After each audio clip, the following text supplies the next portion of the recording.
Глава Ингушетии Юнусбек Евкуров обсудил вопрос обеспечения правопорядка и общественной безопасности в республике на встрече с первым заместителем директора Росгвардии Сергеем Меликовым, прибывшим с рабочей поездкой в регион. В ходе встречи особое внимание было уделено выполнению задач, обусловленных эффективностью оперативно-служебной деятельности Управления Росгвардии по республике.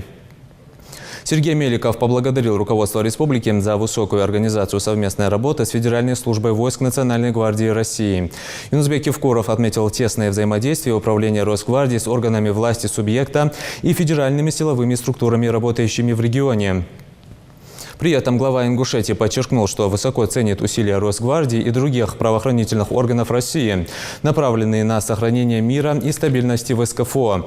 Глава также передал поздравления директору Федеральной службы Виктору Золотову, всем военнослужащим и сотрудникам ведомства с успешным выполнением задач по обеспечению правопорядка в период проведения чемпионата мира по футболу.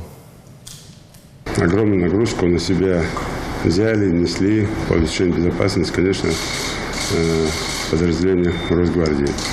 На местах, во всех регионах, не только там, где чемпионат проводился, а вообще во всех регионах страны. Поэтому и вас, и в вашем лице директора хочу поздравить с тем, что чемпионат прошел на высочайшем уровне. Это оценка и международных, и политиков, и организаций, и сообщества болельщиков, самих людей, туристов, ну и самое главное, там, население страны.